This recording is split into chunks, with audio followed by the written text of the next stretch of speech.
Hola, muy buenas noches, bienvenidos a un programa más de Perspectivas. Estamos iniciando puntuales en esta emisión de martes. Enrique, ¿cómo estás? ¿Cómo estás, Belén? ¿Cómo están todos? Sí, una semana muy turbulenta después de lo que supimos el sábado pasado, la fuga por segunda ocasión del Chapo Guzmán, del penal del Altiplano, y pues todas las interpretaciones políticas, Belén, que se han derivado de esa fuga, ¿no? Todo lo que tiene que ver con el Estado, con su debilidad y con su incapacidad para administrar justicia, ¿no? Sin duda alguna. Y bueno, justo esta fuga toma al presidente Enrique Peña Nieto en una gira, ni más ni menos que por Francia. Sí, sí. En una visita de Estado, en donde, por cierto, había sido, dice la presidencia, especialmente invitado por el presidente de Francia, François Hollande, para este aniversario de la toma de la Bastilla, que justamente se festeja hoy. Y lo decíamos, Enrique, un poco antes de entrar a la parte propiamente del país, en el ámbito internacional, poníamos como referencia pues el antecedente precisamente que hay con Francia, para bien o para mal, yo diría que más para mal, pues el trago amargo del caso Florence Cassés, ¿no? Bueno, sí, por supuesto, ese fue un caso que digamos, polarizó demasiado la relación bilateral entre México y Francia. Creo que México tomó una mala postura porque al final, si se le violaban las garantías individuales a Florence Cassés, pues tenía que salir, no había otro debate ahí. Pero creo, Belén, que lo más interesante de esto es que sucede en un momento político muy delicado para la presidencia de la República, porque una cosa, Belén, es enfrentar los problemas políticos con capital, con credibilidad, con una especie como de bono democrático, político que le dan los ciudadanos a sus gobernantes y que le dice, bueno, resuelve los problemas, ¿no? Trata de enfocarte. Creo que el presidente desde septiembre, desde el 26 de septiembre que se supo la tragedia de Ayotzinapa, pasando por Tlatlaya, pasando por el tema de la Casa Blanca y pasando por todos estos escándalos, tienen verdaderamente al presidente de la República en una credibilidad bajísima.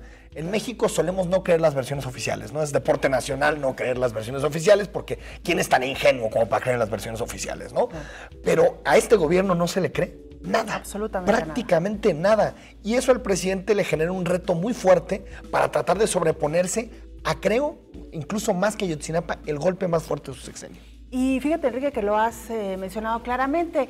Digamos que el presidente Enrique Peña Nieto tiene abiertos muchos frentes, ni que hablar, por ejemplo, de las reformas que se han impulsado durante su sexenio, pero particularmente en el caso de la impartición de la justicia, a través de estos casos que tú ya mencionaste, pues realmente toman al presidente, como lo mencionas, en un momento de alta fragilidad, de suma debilidad y además de cero credibilidad. Volvemos y miramos otra vez hacia la impartición de la justicia, incluso donde ya ha habido un cambio de funcionario, precisamente a raíz de estos casos que mencionabas, y pues finalmente con pocas armas para defenderse, ¿no? Y que creo que también sus funcionarios no le han ayudado mucho porque ninguno ha realmente renunciado, ¿no? Ninguno ha dejado el cargo. En este caso fue Miguel Ángel Osorio Chong, pero el procurador Murillo Karam tuvo que pasar por el ya me cansé, por muchas cosas para realmente dejar su puesto y pasarse la SEDATU. Pero vamos, Belén, si te parece, tema por tema. Exacto. Está el tema de Ayotzinapa, que creo que fue uno de los temas claves, ¿no? Que explican la crisis política que vive Enrique Peña Nieto. En el caso de Ayotzinapa vemos, Belén, que se hizo la famosa declaración de la verdad histórica, aquella de Murillo Karam, y desde ahí hemos visto muchos debates acerca si en realidad el gobierno estaba respondiendo a los asuntos clave en torno a Ayotzinapa. Y nos hemos dado cuenta, por ejemplo, que este comité de expertos independientes que analiza el caso del comité, de la Comisión Interamericana de Derechos Humanos, dice que no se han respondido en torno al 52% de los puntos claves y fundamentales del caso Ayotzinapa. Es decir, el gobierno lo intentó cerrar, pero no pudo cerrarlo. Y políticamente Ayotzinapa está abierto hasta el día de hoy. Sí, sin duda alguna. Tenemos, por ejemplo, el hecho de haber convocado a estos expertos internacionales y también pues lo que significó en términos mediáticos, sociales, incluso en el ámbito, otra vez volvemos al ámbito internacional, un hecho como el de Ayotzinapa, ¿no? Y está después el tema, Belén, que en un principio, si lo recuerdas bien, no fue un tema tan escandaloso, de forma, digamos, medio paradójica, pero Tlatlaya, ¿no? Sí, sin duda que en su momento tal vez fue tragado un poco por la ola de Ayotzinapa, pero Tlatlaya tiene que ver con un golpe directo, Belén, ya no una policía municipal de Iguala, ni a una policía estatal como la de Guerrero, tiene que ver con el ejército mexicano, que después de la rendición en un operativo, pues digamos que generó ejecuciones extrajudiciales. Bueno, Ya me corrigieron que el término extrajudicial no es el correcto porque no hay ejecuciones judiciales en México como en otros países, pero por lo menos ejecuciones que no tenían que ver con la proporcionalidad del acto, ¿no? En el caso. Es decir, un tema que incluso, Belén, nos hemos ido metiendo un poco más y han venido saliendo muchas cosas que no sabíamos, ¿no? sobre el caso. Por ejemplo, esto que sacó el Comité de Derechos Humanos PRO hace pocos días, donde decía, exacto, que se pidió o que la orden fue abatir, o que la orden directa fue abatir, cosa que no supimos hasta meses después de lo que pasó en Tlatlaya. Es un tema que sigue abierto. ¿Por qué se encubrió? ¿Por qué no se avisó a la hora adecuada a las autoridades? ¿Por qué el gobernador del Estado de México no hizo una llamada directa a la presidencia para hablar del tema? Es decir, sigue, igual que Ayotzinapa, como tema totalmente abierto. Y además, Enrique, porque el Estado de México significa mucho para el presidente Enrique Peña Nieto, ¿no? Ahí están sus raíces, de ahí viene como gobernante. Erubiel Ávila, sin duda alguna, un hombre cercanísimo a Enrique Peña Nieto.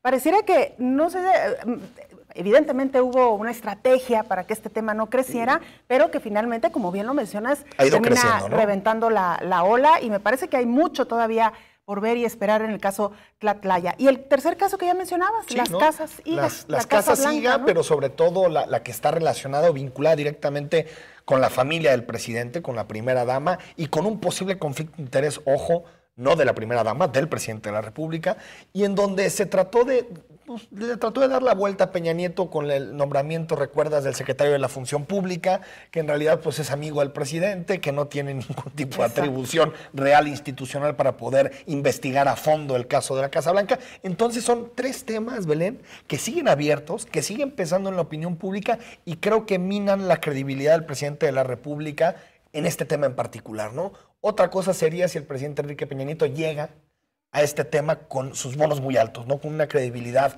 muy amplia en la opinión pública. Otra cosa sería, definitivamente. Y si a esto le sumamos el ingrediente del sistema carcelario, bueno, nos hace un cóctel, o un cóctel, como se le quiera llamar, pues bastante intenso. Estamos hablando que el gobierno mexicano ha sido incapaz de responder en materia de justicia a estos casos que ya mencionábamos.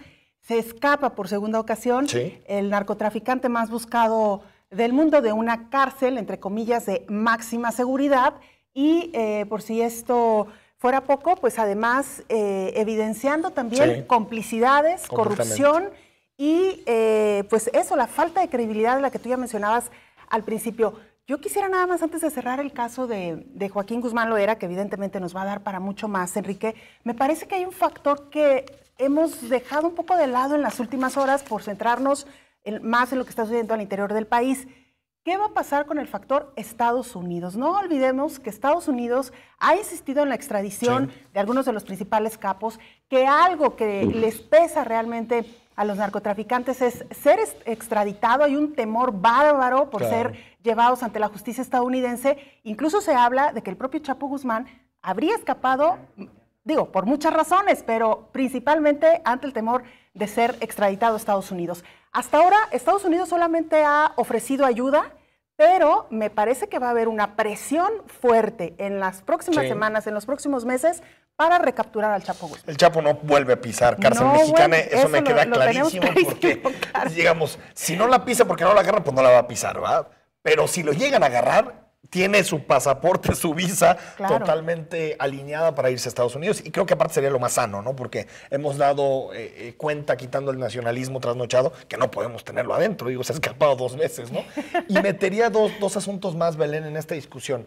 Una, el estilo del presidente de la República de no hacer movimientos ni cambios en su gabinete ni en su equipo cercano. Lo ha demostrado en todas las crisis. Él aspira casi siempre al olvido, a que pasen los temas, ¿no? No hace movimientos reales al interior de su gabinete. Y segundo, la figura de Miguel Ángel Osorio Chong, que no es cualquiera Miguel Ángel Osorio Chong, el secretario de Gobernación, es un jefe político de un grupo muy importante, del grupo político de Hidalgo, fue gobernador de Hidalgo. Creo que el jefe político del peñanietismo, obviamente es Peña Nieto, pero el que opera, es claramente Miguel Ángel Osorio Chong, y tampoco podemos dejar de lado que es uno de los candidatos predilectos del presidente a la sucesión, a 2018. Es decir, si lo retira la Secretaría de Gobernación, automáticamente le quita la posibilidad de siquiera competir por la candidatura del PRI para 2018. Entonces creo que son también cuadraturas políticas que el presidente tiene en mente cuando no hace este tipo de movimientos. Y con la mala suerte que le toca a Miguel Ángel Osorio Chong enfrentar este caso, que no es nada menor,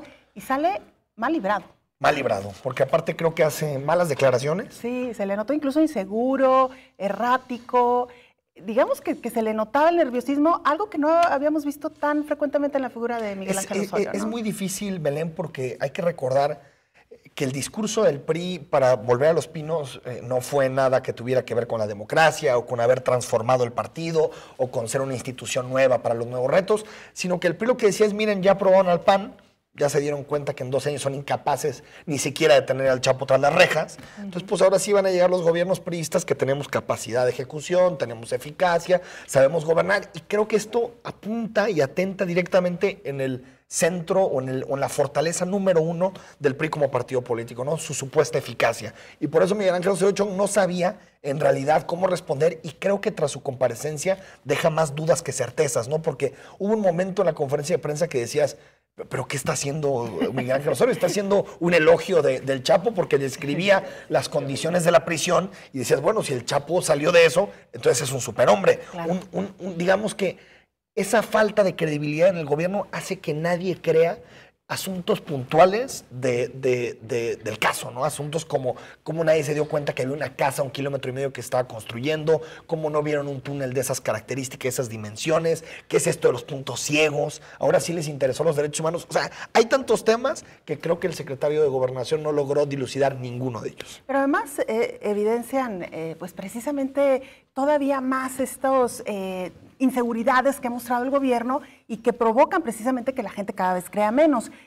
Por ejemplo, mencionaba un experto en temas carcelarios, él se preguntaba cómo era que el Chapo tomaba una ducha por la noche cuando los reos tienen sus horarios perfectamente establecidos para tomar el baño y que regularmente es por la mañana. Es decir, por mencionar solamente una de los muchos aspectos que no ha habido explicación. Y otra cosa, Enrique, que me parece a veces hasta preocupante, que el gobierno federal hable de un operativo de recaptura, pero ¿qué tipo de operativo puedes llevar frente a un hombre como Joaquín Guzmán Loera?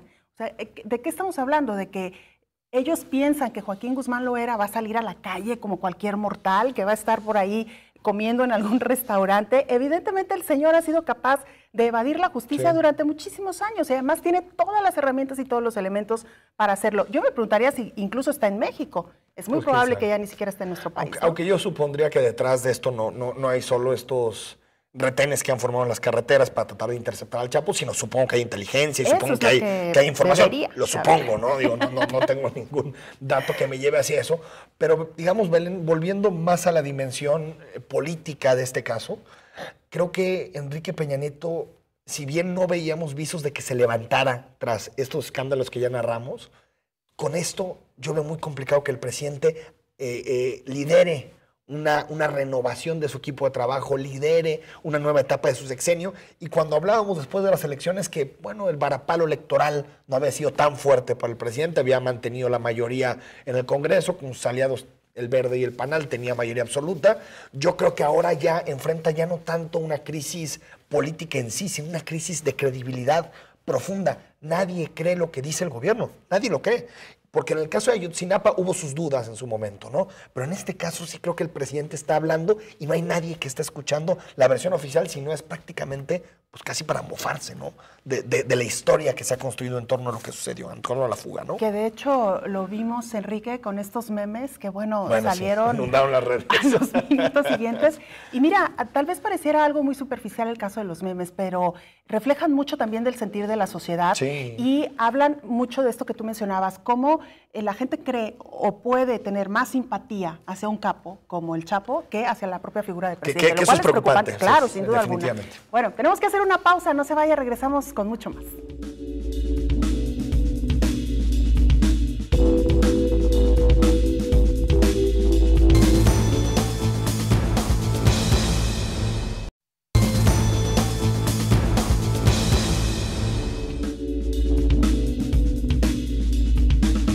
vuelta en Perspectivas. Muchas gracias por seguir con nosotros. Les recordamos las cuentas institucionales, @Canal 44 TV y @Radio UDG.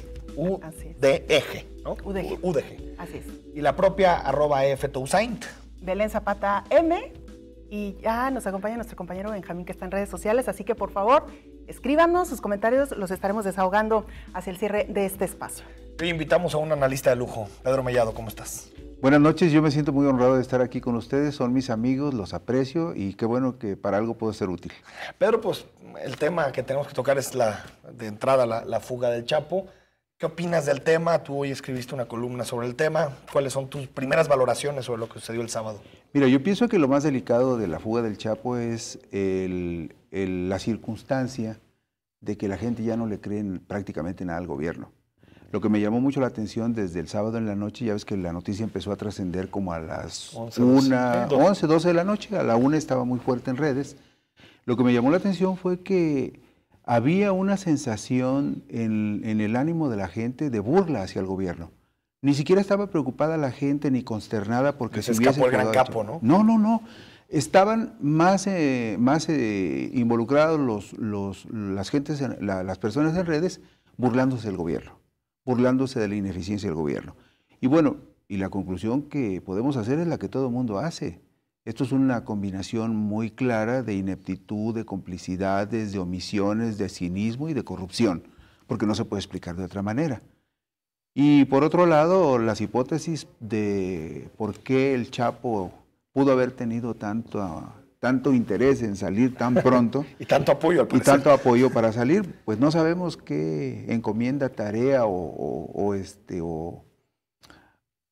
desafío tenga que resolver fuera de la cárcel. Porque finalmente sabemos que hay regiones del país que tienen conflictos. Mira, hay algo que no podemos desdeñar, sin elucubrar demasiado ni pretender ir demasiado lejos en ciertas observaciones. Todos sabemos que a raíz de la muerte de Nacho Coronel, el cártel de Jalisco, el cártel de Sinaloa, el cártel del Pacífico también llamado así, perdió la preeminencia en toda esta región. Claro. Y todos sabemos que desde entonces están tratando de recuperar esa influencia que tenían en esta región. No sería descabellado suponer que la reincorporación del Chapo a sus negocios habituales, pues le vuelva a despertar la necesidad o la curiosidad de querer nuevamente tener control sobre esta región, que además es muy importante por lo que todos sabemos. Es un tránsito obligado hacia dos de los principales puertos por donde entran los precursores químicos que se utilizan para la fabricación de las drogas sintéticas. El caso del puerto de Manzanillo y más allá de Manzanillo el puerto de Lázaro Cárdenas. Pero este corredor comunica para allá por la carretera costera de Jalisco y luego por la carretera costera de Michoacán. Entonces, Jalisco en particular es estratégico. Está también de alguna manera probado por las autoridades federales que Jalisco es quizá la principal entidad de la República. Entonces, por lo que te entiendo, donde se fabrican drogas sintéticas. Por lo que te entiendo, Pedro, pues tenemos que esperar reacomodos o inestabilidades en Jalisco. Tendríamos que asumir que existe un riesgo real, tangible, de que Jalisco pueda convertirse en un territorio muy apetecido por la gente del Chapo que pudiera tener interés en recuperar su influencia en esta zona, digamos, y por el grupo que aparentemente pudiera estar en un proceso de pulverización por la enorme presión que ha ejercido el ejército, hablando de esos 6,000 y pico de soldados que están prácticamente cercando toda la zona sur, la zona de los valles de la Sierra Occidental y la Sierra de Amula, donde se supone que transita este personaje que todo el mundo conoce como el Mencho y que se supone que es el jefe de toda esta zona, ¿no? Claro. Tendríamos entonces dos figuras claves en la composición del trasiego de droga en México. Uno de ellos el Mencho, Nemesio Cegueda, y ahora ya en libertad Joaquín Guzmán Loera. Sí, mira, Belén, lo que no podemos desestimar es algo muy concreto. La parte serrana de Michoacán que tiene paso natural hacia la costa, y la parte de la zona de los valles, la Sierra de Amula, la Sierra Occidente y el sur del estado, desde allá, desde Jilotlán de los Dolores, Tecalitlán, hasta esta parte de San Sebastián del Oeste, de Mascota, Ameca, Tala, toda esa zona, Ostotipaquillo, Agualulco. Es una zona al sur, digamos, sí, ¿no? Incluyendo Agualulco, claro, incluyendo el Grullo, Autlán. Todo eso es un corredor en donde existen, de acuerdo con lo que ha informado la propia autoridad federal, una enorme cantidad de laboratorios para fabricar droga. ¿Por qué es tan importante? Si ustedes hacen una exploración simple sobre la relevancia que tienen las drogas sintéticas, se van a dar cuenta que tiene dos características, que según los que saben, los que son expertos, es mucho más económico fabricar drogas sintéticas y son mucho más adictivas y son mucho más populares en este momento incluso que la cocaína y que la marihuana. Entonces, es el gran negocio de este momento y dicen que del futuro es la fabricación de drogas sintéticas. Pedro Mellado, me gustaría llevarte de regreso al plano político. Después de Ayotzinapa, de Tlatlaya, de las casas que surgieron en el gabinete de la Casa Blanca, faltan 3 años para que termine la administración de Peña Nieto. ¿Ves que se levante? ¿Crees que tenga posibilidad de levantarse ante la opinión pública? Mira, yo pienso que la situación es muy complicada. No creo que sea benéfico para nadie, ni para la sociedad, ni para el país, que el gobierno esté tan resquebrajado. Lo que me preocupa realmente no es que tengan la intención de corregir cosas, no es que incluso tengan una buena voluntad o una buena actitud para hacerlo. Lo que me preocupa es que observo que no tienen la capacidad para hacerlo. Y eso es gravísimo. Se perdió el oficio político. Mira, creo y espero que no parezca una desmesura lo que voy a decir. Creo que el problema con el país es el mismo problema que en Jalisco. Si la cabeza está mal, el resto del equipo está mal. Claro. Y hablo en el caso particular del presidente de que está mal como responsable de la nación por una sola razón. Creo que el presidente fue criado y educado como un principito. O sea, él es de origen de familias de mucho raigambre político. Entonces, él creció en pañales de seda y seguramente creció amparado por toda una estructura de poder que le dio todas las facilidades, tanto en su vida personal como en su vida académica y en su vida política. Creo que el problema del presidente es que el presidente no es un político en estricto sentido. Él hereda toda una tradición de poder que está detrás de él, sus tíos, sus primos, los que lo apadrinan para llegar al poder. Pero creo que él no tiene la formación suficiente. No es un hombre que se haya hecho en el esfuerzo, en el trabajo. Y como el hombre nunca ha enfrentado dificultades, ni siquiera en el proceso de ganar la gubernatura del Estado de México. No sabe reaccionar, digamos. No tiene la experiencia ni de la vida ni de la política que le permita tomar decisiones. Creo que el problema es que el presidente no sabe cómo hacerlo. Claro. Y tampoco vemos pues mucha de esta fuerza y de este talento que se requiere en el resto de los hombres que acompañan al presidente. Bueno, lo que pasa es que sucede lo mismo que vemos en Jalisco, perdón por hacer la analogía, pero por ejemplo, el presidente tiene sus amigos de confianza. Sí. Y nadie podría garantizar que sus amigos de confianza sean necesariamente los más aptos. Claro. Y muchas de las decisiones que se han tomado en el país, particularmente todo lo que se refiere a las decisiones en el área económica y financiera, claro. Probablemente Luis Videgaray tiene una idea muy clara sobre lo que él cree que hay que hacer. Sí, pero en Finlandia, Dinamarca, Suecia, no en México. Y el problema es que todas las decisiones que toma el área económica y financiera del gobierno afectan sensiblemente a la población y eso genera problemas políticos al área política del gobierno que encabezaría Miguel Ángel Osorio Chong. Entonces, hay un problema gravísimo por esta razón. Porque la insensibilidad del gabinete económico del gobierno de la República está creando muchos problemas de percepciones negativas contra el gobierno. Y creo que vamos a llegar a la elección del 2018 con un clima de inconformidad y de rechazo hacia el gobierno y hacia el PRI tan fuerte o más fuerte que el que vimos en las elecciones de este año. Y hablando de Jalisco, Pedro, ya hacías un par de símiles con el caso del gobierno del Estado, pero ¿no te sorprendió que tras lo que sucedió el 7 de junio, la clarísima derrota, sobre todo, por ejemplo, de los candidatos del gobernador, ¿no? Salvador Rizo, Ricardo Villanueva, ¿no te sorprendió que en vez de darle al gobernador una buena sacudida, digamos, a su gabinete, se fuera en el tema de la fiscalía por otro personaje muy cercano a él, como Eduardo Almaguer, sin experiencia política? Es decir, ¿no te sorprendió que tampoco parece que el gobernador entendió ese mensaje de las urnas del 7 de junio? Mira, yo mucho temo que el asunto del cambio de fiscal no tiene que ver necesariamente con las elecciones. Okay. El asunto del fiscal ya es un asunto que viene desde hace muchísimo tiempo. Una decisión tomada, digamos. Una decisión que era obligada y que el gobernador no quería tomar. Y que probablemente la tomó porque lo obligaron a tomarla y de alguna forma podríamos suponer, porque existen versiones de que habría elementos para presionar a Nájera y al gobernador, probablemente el cambio fue forzado. Claro. Pero lo de Nájera parecía inevitable. El problema político que yo percibo en el caso del gobierno del Estado es que esa burbuja y ese grupo que operó las elecciones, en el que está incluido el papá del gobernador, papá Leonel, Alberto Lamas y todos ellos, Miguelito Castro, asumieron dos actitudes después de la elección. Una, en cuanto a decir que probablemente, o asegurar que seguramente desde el centro de la República operaron en contra del gobierno de Aristóteles para que perdiera. Sí. Y otra en el sentido de que hubo gente que los traicionó y que por eso perdieron. Los caídos famosos. Sí, ¿no?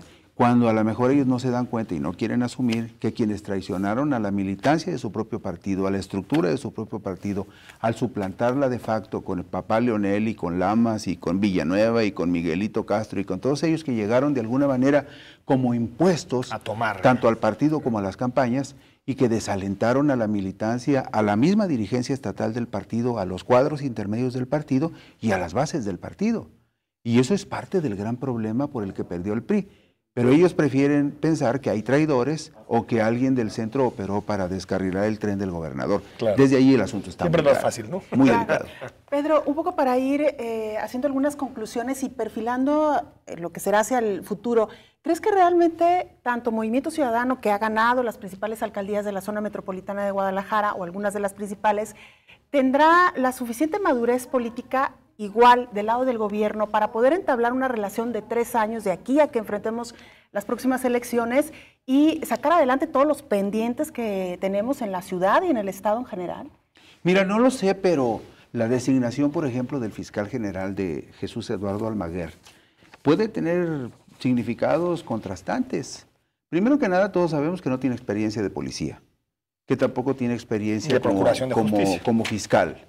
Pero por otro lado sí sabemos que ha sido un político priista duro, de los duros, de los que topan, de los que enfrentan, que en algún momento hubo quienes suponían que debía haber sido el mejor coordinador de campaña en lugar de Lamas, porque pues además de tener experiencia política es un hombre que va hacia adelante, ¿no? Claro, claro. No sé yo con qué actitud y con qué intención lo haya puesto el gobernador.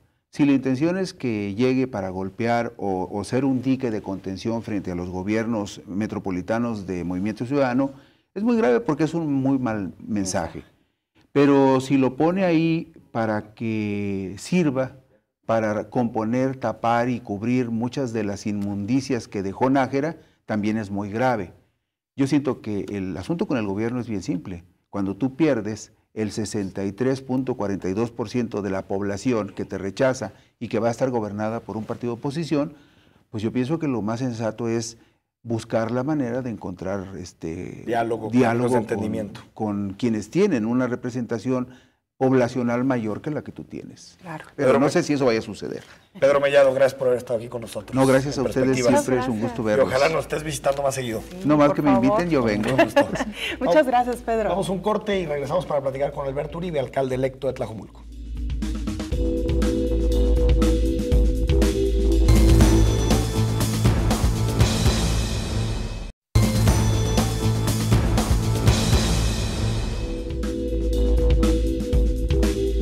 Estamos de vuelta en Perspectivas. Tenemos con nosotros a Alberto Uribe, alcalde electo de Tlajomulco, pero antes de platicar con él, vamos a escuchar su semblanza.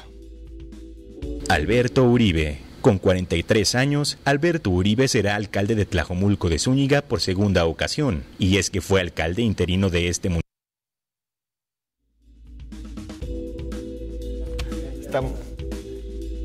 Estamos ahí con la semblanza de Alberto Uribe. Pero Alberto, ahorita vamos a regresar para escuchar tu semblanza. Pues Alberto, ganaste las elecciones, eres alcalde electo de Tlajomulco y con una ventaja muy amplia. ¿Cuáles son tus sensaciones pues tras un proceso electoral que parecía más polarizado de lo que al final fue? Fíjate que terminas intoxicado. Yo termino intoxicado, la ciudadanía debe estar intoxicada todavía de lo que fue las campañas, ¿no? Fueron complicadas, muy destructivas, poco propositivas. Yo también creo que hay un decreto después de estas elecciones y es que quien hace guerra sucia estará decretado que va a perder. Aparte de todo lo que dijo aquí ahorita el maestro Mellado, me parece que es un asunto que a la gente no le gusta.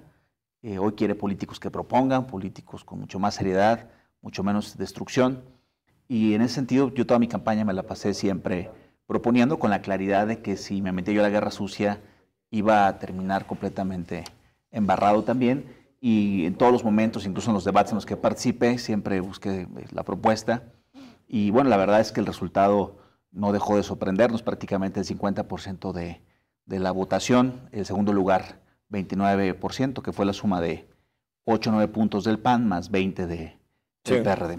Alberto Uribe, ¿te sorprendió el resultado de Movimiento Ciudadano en la zona metropolitana de Guadalajara? Porque en Tlajomulco se había trazado, digamos, ya como una tendencia de que Movimiento Ciudadano podía repetir por tercera ocasión el gobierno de Tlajomulco, pero en zona metropolitana, en Tlaquepaque, en municipios como Zapopan, ¿te sorprendió el resultado? Fíjate que nosotros pusimos en la mesa, en el caso de Zapopan particularmente, que si se lograba con muchísima claridad establecer que la competencia era entre el PRI y Pablo Lemus y Movimiento Ciudadano, en ese momento podíamos ganar, porque de cada 10 votos, 6 son en contra del PRI, en Zapopan. Entonces, si tú lograbas decir que quien estaba en la competencia contra el PRI y que el voto útil era votar como opositor Movimiento Ciudadano, entonces tenías posibilidades de ganar. Siempre lo supimos, Pablo Lemus siempre estuvo convencido que iba a ganar, la verdad es que siempre me sorprendió su actitud, quien lo entrevistaba estaba convencido que iba a ganar. A pesar de las encuestas que parecían. Y en la parte de la estrategia me parece que el PRI fue terrible, se súper equivocó, se súper confiaron, no asistieron a los debates, cuidaron la ventaja y en el último minuto les metieron un gol que no esperaban mientras el portero estaba viendo que pasaba una mosca. Exacto. Oye, Alberto, sin embargo, al final, pues, en política no hay nada escrito, y tú mismo lo decías al principio de la charla, el factor sorpresa está siempre ahí latente. En el caso de Tlajomulco, si bien es verdad que parecía como el terreno más fértil y más ganado, ¿en algún momento de la campaña sentiste que tal vez la elección pudiera no favorecerles? Lo digo porque hubo candidatos que crecieron, no digo que al nivel para rebasarte o para ganar, pero sí es verdad que hubo presencia interesante de otros candidatos en el municipio de Tlajomulco. Yo creo que fue una gran contienda, creo que Quirino Jr. va a tener un importante aprendizaje, es un cuate muy joven, con potencial de seguir creciendo y aprendiendo. Creo que no era su momento político, pero uno aprende también de las derrotas, crece uno de las derrotas. Y yo creo que particularmente en su caso hizo una gran campaña, muy destructiva en algunos momentos, mucho de guerra sucia. Creo que tendrá que aprender que el estilo de hacer campaña de su papá, además de guerra sucia, pues no le va a ayudar porque no van a ganar y no han ganado las elecciones en ese sentido. Pero creo que es un joven que tiene mucho potencial y que en ese sentido fue un buen oponente. El candidato del PRI, Luis Gómez, siempre fue un caballero, o sea, la verdad es que se portó increíble en todo momento. Y creo que pues está tranquilo en ese sentido. Pero yo siempre supe que podía perder, pues digo, estaba en una elección. Claro. Y el estrés de poder perder siempre lo tuve y siempre luché para ganar y trabajé con toda la claridad de que estaba empatado y que podía estar abajo. Digo, no puedes entrar a una campaña de otra manera porque entonces serías un ingenuo. Y ya me ha tocado perder y estar en muchas campañas en las que se han perdido. Claro. Entonces, si ya no aprendí la experiencia, pues entonces estaría en la luna. Alberto Uribe, conoces muy bien el municipio, fuiste secretario general, no sé si lo eres actualmente, secretario general. No, el 15 de diciembre renuncié y ya no regresé. Ya no has regresado. Fuiste alcalde interino de Enrique Alfaro. El último año de su gobierno. Exacto, en el último año de su gobierno. ¿Cuál es el tema que más te preocupa? El que dirías, este es el tema que en Tlajomulco tenemos que abordar urgentemente. Yo creo que son varias cosas, ¿no? Seguir poniendo orden en el tema de la vivienda. Prácticamente tenemos 15,000 viviendas abandonadas y tenemos que seguir con el trabajo con el Infonavit para que esas viviendas de otra manera se vuelvan a asignar. Y me parece que no puedes seguir apostando a tener casas si no tienes varias cosas. Transporte público, escuelas, agua. Y mientras esas 3 cosas no las resolvamos, creo que tenemos que ser muy claros con los constructores de decir, tenemos que entrarle a este tema en conjunto. No puede ser posible que hagamos casas si no hay transporte. No puede ser posible que tengamos ahorita la necesidad tan grande de escuelas y de educación básica. Estamos rebasados en muchas escuelas. Entonces, si todos quieren hacer vivienda en el municipio, que es la lógica que crezca hacia allá todo, todos tienen que sentarse a una mesa. Conmigo se tiene que sentar el gobierno federal, yo me voy a sentar con ellos, con el gobierno estatal. Si quieren seguir generando vivienda, será bajo una circunstancia diferente, para empezar, ¿no? Ordenamiento, digamos, y por supuesto el tema de poner en la mesa lo que tiene que ver con la discusión muy seria que tenemos técnica para la posible incorporación del municipio de Tlajomulco al Ciapa, que es un problema muy serio que actualmente tenemos de agua, y si no lo resolvemos, pues por más que sigamos sacando el agua del subsuelo, va a llegar un momento que se va a terminar todos los pozos que tenemos ahí. Entonces tenemos que apostar también a recibir agua del acueducto, que por cierto pasa por Tlajomulco, ¿no? Y entrar a un sistema mucho más técnico y sofisticado para poder entrar al Ciapa. Es otra discusión muy seria que hay en este momento, y que en el momento que yo vea al gobernador también le haré estos planteamientos, ¿no? Es momento que yo también no hablo con él ni por teléfono, espero pronto poder hablar con él. Pero se han reunido, ¿no? El día que se reunieron me avisaron un día antes, y yo tenía una reunión en México ya previamente acordada con temas que tienes que ir perfilando de presupuestos y diferentes cosas, y yo no pude cancelar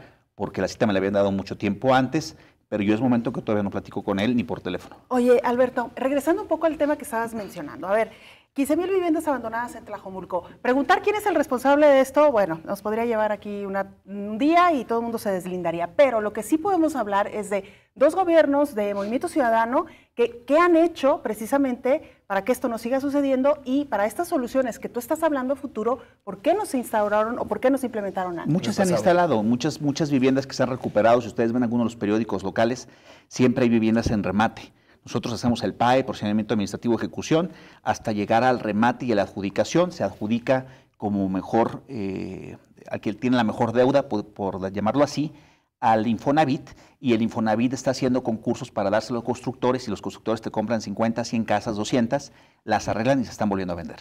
O sea, sí hay programas, sí hay proyectos, pero me parece que llegó un momento de apretar un poco más las tuercas.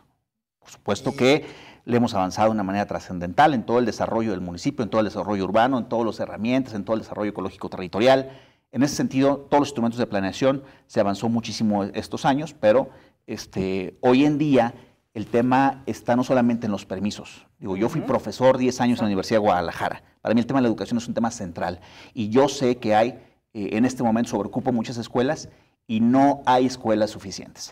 Para todo mundo es prioridad que siga la vivienda creciendo, nada más con las condiciones particulares de lo que tiene que ver con la educación, el agua y, por supuesto, lo que tiene que ver también con el transporte público, ¿no? Oye, Alberto, escuchábamos ya algunos próximos alcaldes de Movimiento Ciudadano en zona metropolitana que se comprometían a no dar un solo permiso más para construcciones que no estén apegadas a la ley y que no vayan en beneficio del municipio. ¿Te comprometerías tú a ya no dar más permisos? Implícitamente es todo lo que acabo de decir.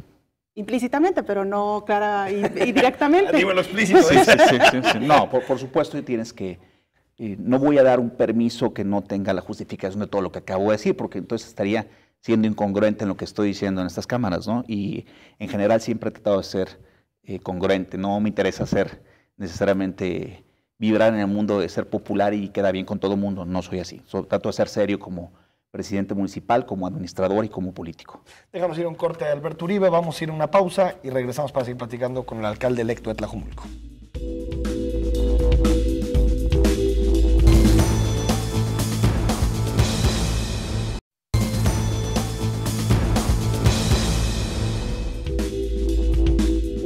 Tras las elecciones del 7 de junio, el gobernador enfrenta el dilema de cómo realizar su proyecto sexenal. Ante esta coyuntura, Aristóteles Sandoval ha optado por un equipo compacto de colaboradores, cercanos políticamente y de corte partidista. Lo que es innegable es que el gobernador tendrá que negociar con los alcaldes de Movimiento Ciudadano sobre la base de temas que antes decidía únicamente con los alcaldes de su partido: el agua, la movilidad y la planeación metropolitana. ¿Existen condiciones para que el gobernador y Movimiento Ciudadano lleguen a acuerdos? ¿Qué tipo de gabinete y qué tipo de proyecto necesita el gobernador para estas nuevas condiciones políticas? Bueno, ya estamos de regreso. Le recordamos que estamos charlando con Alberto Uribe, el alcalde electo del municipio de Tlajomulco, de extracción de Movimiento Ciudadano. Naranja. Oye, por cierto, también se han comprometido algunos alcaldes a no pintar de naranja a todo el municipio, claro. Pero el otro día revisaba la página de Tlajomulco y es color naranja. Pues hay que dejar color neutro. Ismael ha dicho muchas veces, en general, en las obras no han pintado, cuando de repente llega y algo naranja se enoja. Y, o sea, tienes que estar encima, porque también los equipos pues, son más naranjas y todo lo quiere naranja, pero tienes que ser institucional. Sí. Yo Y creo elegir que, un color. y un color, ¿no? Único, que ojalá quedara para siempre ya registrado como un color institucional. Exacto. Voy a tratar de hacerlo en algún reglamento para a ver si lo podemos reglamentar, regular, que sea un color institucional permanente, así como en general, por ejemplo, el escudo del gobierno del estado, son colores muy tradicionales. De hecho, Guadalajara tiene como municipio sus colores Amarillo y institucionales, azul, ¿no? Claro, que los han ido ahí Pintaron modificando. todo de rojo. La ha ido modificando según el parque que se va Además, el construyendo. rojo es un color muy difícil, el naranja en general, de estar repintando. Tienes que buscar Claro. colores más claros Son medio y menos agresivos, sucios, además. Y son agresivos, sí. Alberto Uribe, ya hablabas del tema de movilidad y del tema del agua. Para los dos temas, el tema de digamos, la metropolización es clave, ¿no? Que se tomen decisiones metropolitanas. ¿Crees que el hecho de que Movimiento Ciudadano tenga varias alcaldías metropolitanas va a favorecer para que Tlajomulco, digamos, se reincorpore o se incorpore más bien a las instituciones metropolitanas de las que está pues prácticamente excluido? Solamente creo que Dimeplan, ¿no? En Dimeplan sí está representado, pero de ahí en más, nada. La realidad es que nosotros, desde que Enrique ganó la elección, que la ganamos con él, Alfaro, pues nosotros les marcamos la agenda en la parte metropolitana. Para decirte la prioridad que nosotros significa hoy en día, vamos a pelear con todo para quedarnos con la Comisión de Asuntos Metropolitanos del Congreso. Y alguien diría, no, agarren otras más La de importantes. Hacienda, no sé, la de... Claro. Sí, o sea, tienes que pelear por una visión integral.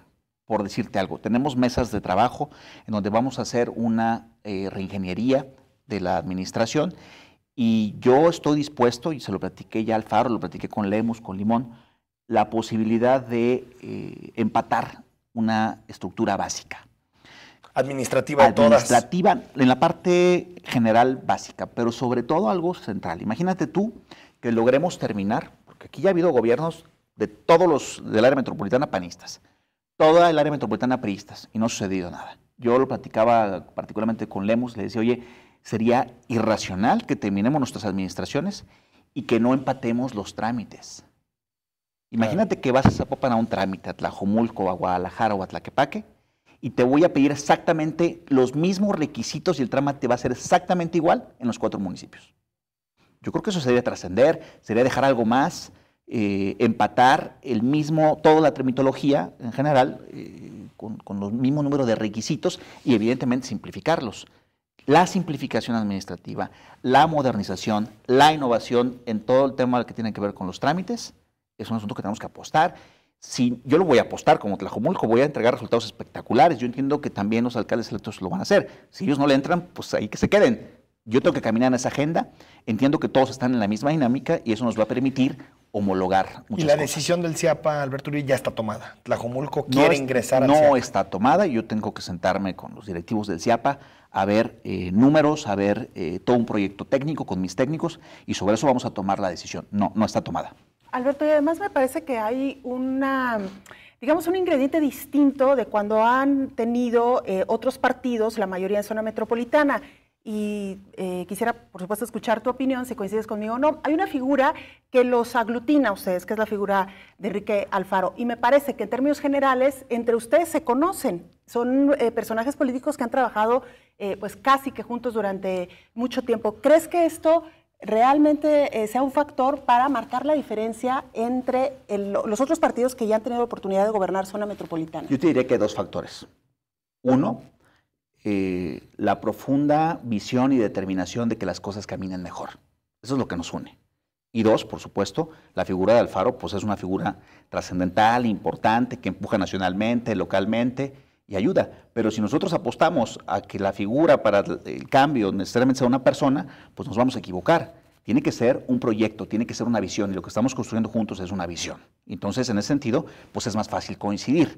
Enrique tiene muy claro esto también, y eso te permite sentarte en una mesa absolutamente respetuosa. A mí me eligió el pueblo de Tlajomulco y yo le debo a Tlajomulco mis resultados. Y si yo le debiera a una persona, pues entonces estaría cometiendo un error y la gente se habría equivocado en haberme elegido. Creo que en ese sentido la primera parte nos une más, pero por supuesto que Enrique Alfaro es un líder fuerte, está en un gran momento, trae una gran visión, está con toda la frialdad del mundo, y creo que eso, pues por supuesto, aporta, pero también aporta que en el grupo hay gente que estudió en Nueva York, que estudió en Suecia, que tenemos una visión de independencia y que nos sentamos en una mesa a discutir el futuro y a discutir las estrategias. De lo contrario, pues entonces nos sentaríamos, nos mandarían un fax para decir qué tenemos que hacer, ¿no? Claro. En seguridad, Alberto Uribe, si bien al principio parecía como que el gobierno del Estado de alguna forma entendía que ya no iba a determinar la Fuerza Única Metropolitana o la visión de seguridad en la metrópoli, llegó Eduardo Almaguer y dijo, no, esto de la Fuerza Única Metropolitana es nuestra apuesta y lo vamos a defender. ¿No crees que ahí haya una especie de choque de trenes entre las alcaldías y el gobierno del Estado? Yo creo que hay que sentarnos a revisar con números.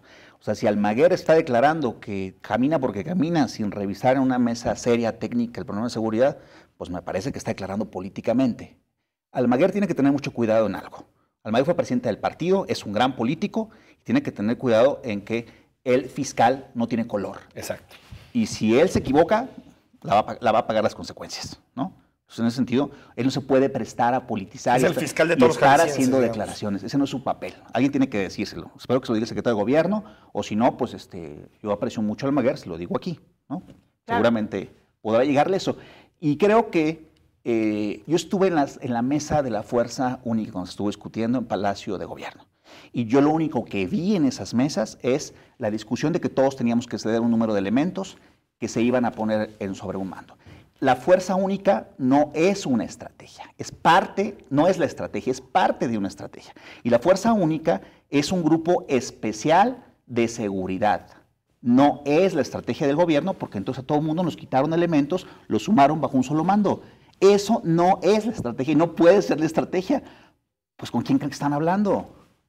Digo, no lo digo por mí, lo digo por los ciudadanos, o cualquier especialista de seguridad te lo diría. Entonces creo que hay que poner las cosas y hay que hablar con mucha seriedad, hay que ser muy técnicos y yo creo que el fiscal no se puede prestar a estar haciendo declaraciones políticas, lo digo con mucho respeto y con mucho cariño. Porque además sería repetir pues uno de las acciones que le causó muchísimos problemas al anterior fiscal, que fue precisamente una de las razones. Meterse en la elección. Meterse en la elección, pero además meterse en temas políticos, ¿no? Cuando él tenía que estar viendo más los asuntos porque en la mesa tienes que estar sentado viendo las cosas de una manera fría.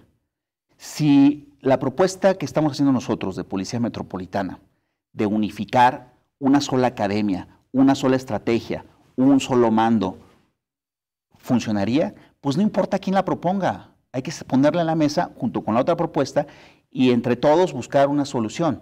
Si de enfrente nos ven con color naranja y nosotros los vemos con color tricolores, entonces vamos a cometer un error, todos en ese sentido. Creo que tenemos que tener una visión de Estado, de estadistas, y eso no pasa por los colores partidistas, la gente no quiere eso.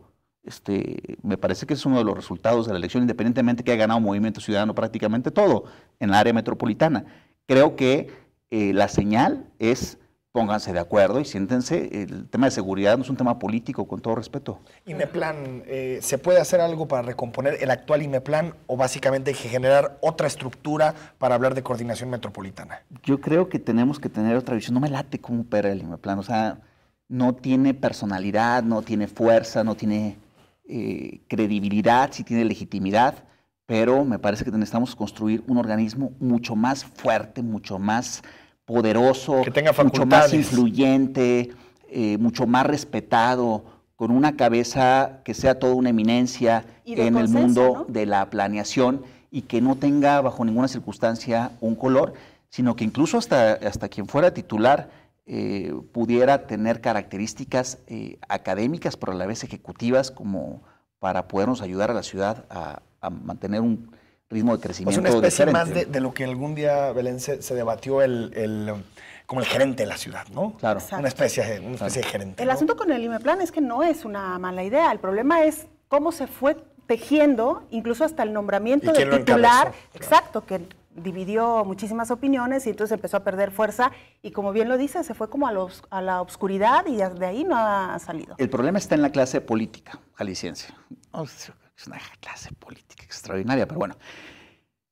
El gran problema, me parece, es no entender que cuando eres presidente municipal tienes que aprender a ceder y que no es tu coto y que no eres dueño de ese municipio, sino de lo que eres dueño es de una circunstancia.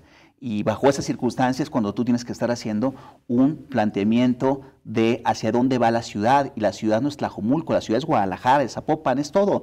Nos separa tan solo una calle. En todos los casos. Aunque también unas policías, unos presupuestos, sí, es un gran problema, ¿no? Digo, imagínate que empezáramos de repente a hacer compras metropolitanas. ¿A poco no encontraríamos más barato todas las cosas? Claro. Digo, me parece que tiene toda la lógica, muy simplista. Alberto, se nos está agotando el tiempo y quisiéramos aprovecharlo para que nos cuentes sobre la integración de tu gabinete. Nombres, ¿ya tienes definidos algunas personas? Yo arranco el 15 de agosto ese trabajo. O sea, me parece que estuve tan inmerso en la dinámica de la campaña, pre-campaña, que todavía estoy intoxicado de la misma. Entonces, termino de desintoxicarme de todo este tema y empiezo entonces a vibrar en la construcción de hacia dónde va el modelo de gobierno. ¿En qué estamos ahorita y qué estamos sentados los presidentes municipales? En diseñar una estructura orgánica, organizacional, en qué podríamos empatar y estar de acuerdo. Y en eso estamos construyéndolo porque hablamos, por ejemplo, de un jefe de gabinete, hablamos de diferentes figuras, una Contraloría Ciudadana, que estamos discutiendo cómo podríamos construirla. Entonces, primero estamos construyendo no los quiénes, sino los cómo y los qués. Entonces, una vez que terminemos de discutir eso, me parece que los nombres tendrán que venir después. Si tú construyes tu gabinete en torno a tus nombres, pues entonces no es un gabinete funcional orgánicamente hablando, ¿no? Nos quedan 30 segundos, Alberto Uribe. ¿Se va a hacer la revocación de mandato en Tlajomulco otra vez? Sí, se va a hacer la revocación. Y digo, habría que discutirlo porque va a haber reelección en muchos de los casos, pero en general yo me voy a someter a la Y esa es mi segunda pregunta. ¿Buscar la reelección? Fíjate que voy a tomar decisión en 2 años del gobierno. O sea, yo le dije a Enrique que sí y me dijo que estaba loco, que como que me quería reelegir. Si todavía ni empieza a gobernar. No por ese sentido, porque digo, Pablo también está en esta dinámica de poderse reelegir. Lo que yo digo con mucha claridad es, sí, de entrada voy a analizar la posibilidad, pero imagínate tú que a los 2 años de tu gobierno no tengas condiciones. Es el político y su circunstancia, lo decía el tal Ortega y Gasset. Bueno. Gracias. Muchísimas gracias. Gracias a ustedes, muy buenas noches. Enrique, gracias, Belén. Gracias a ustedes, muy buenas noches.